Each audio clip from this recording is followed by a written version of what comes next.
Hello, अस्सलामुअलैकुम, नमस्ते। Welcome back to paramedical journey with Jemima. आज हम बात करेंगे दो इम्पॉर्टेंट फिज़िकल कैरेक्टरिस्टिक्स के बारे में, जो है odour of urine and specific gravity of urine. ये दोनों पैरामीटर्स जो होते हैं यूरिन एग्जामिनेशन में डायग्नोस्टिक क्लूज़ प्रोवाइड करते हैं। तो चलिए शुरू करते हैं। Odor of urine. Freshly passed normal urine has an aromatic odor due to the presence of volatile acid. जो फ्रेशली पास्ड नॉर्मल यूरिन होता है वो एक माइल्ड एरोमेटिक स्मेल देता है। ये इसलिए होता है क्योंकि यूरिन में वोलाटाइल एसिड प्रेजेंट रहता है। लेकिन अगर यूरिन का ओडोर चेंज हो जाए तो वो किसी अंडरलाइंग डिजीज़ की तरफ इंडिकेट कर सकता है। आइए एबनॉर्मल ओडोर को समझते हैं। ओके, सबसे पहला हमारे एबनॉर्मल ओडोर में आता है पंजेंट ओडोर। पंजेंट ओडोर एक स्ट्रॉन्ग अमोनिया स्मेल होती है जो बैक्टीरियल ब्रेकडाउन की वजह से होती है। स्पेशली जब यूरिन ज़्यादा देर तक स्टोर हो जाए तब ऐसी स्मेल आने लगती है। ओके, दूसरा है हमारा पेक्यूलियर ओडोर। ये एक यूजुअल स्मेल होती है, मोस्टली यूटीआई इन्फेक्शन के केसेस में देखी जाती है।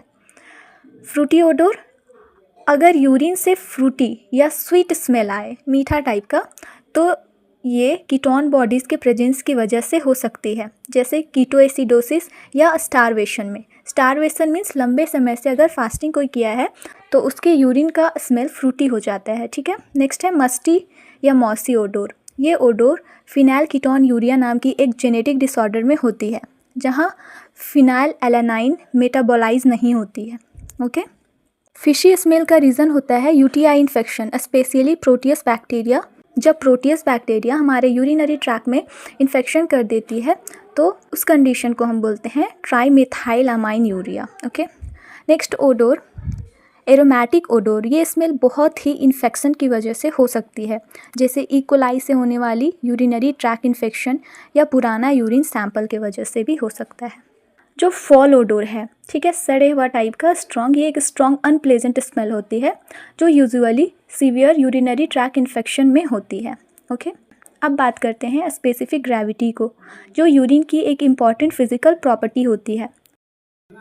Specific gravity of urine normal range 1.0032 to 1.030 indicates the amount of solid substances in urine, measure the concentration of solutes. Specific gravity बताता है कि यूरिन कितना कंसंट्रेटेड है, यानी उसमें कितनी सॉलिड सब्सटेंसेस प्रेजेंट है।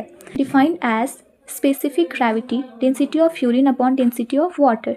It is a comparison of urine density to distil water at a particular temperature. इसका फॉर्मूला होता है specific gravity is equal to density of urine divided by density of water.